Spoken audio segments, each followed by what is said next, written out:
to know oneself, to really know how we function, how our mind really responds to the environment outside of us, is to come close, is to just see for oneself the reality of life directly, without anybody else telling us what life is actually about, without our environment deciding for us that what life actually is. We all have our subjective realities. There are subjects, and then that subject is influenced by the environment it is in. A subject living in Australia is influenced by the environment it lives in. A subject living in another country in Japan is influenced by the environment it lives in Africa it is influenced by another sort of environment it lives in.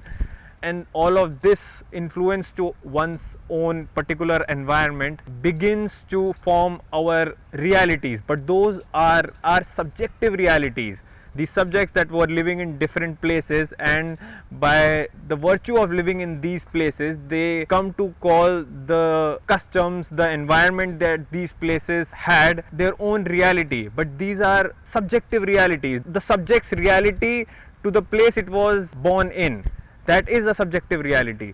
But what we ought to really understand is the reality of the subject itself, of who the subject is. We are all too in conflict with each other's subjective reality. The male is in contradiction with the subjective reality of the females.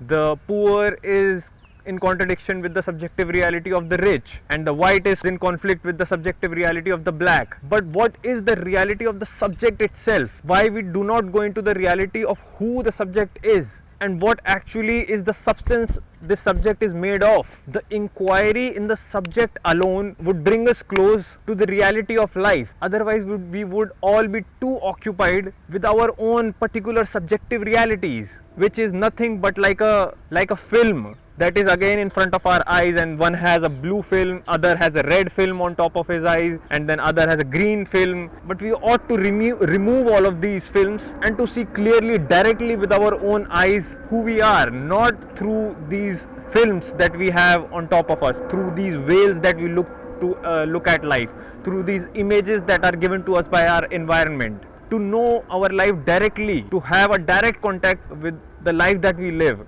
is to come close to one that is actually real, to one that is not transient, to one that stays.